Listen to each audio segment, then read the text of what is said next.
Nobody is going to save you. Nobody is going to make it easy for you.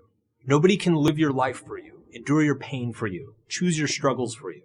Nobody can experience the growth that comes from loss for you.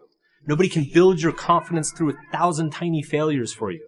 Nobody can lie awake crying about some inconsolable loss that hurts so much it creates a bottomless pit of emptiness for you. Nobody can learn the lessons for you, rebuild the pieces for you, gain the strength for you, find the confidence for you, earn the rewards for you.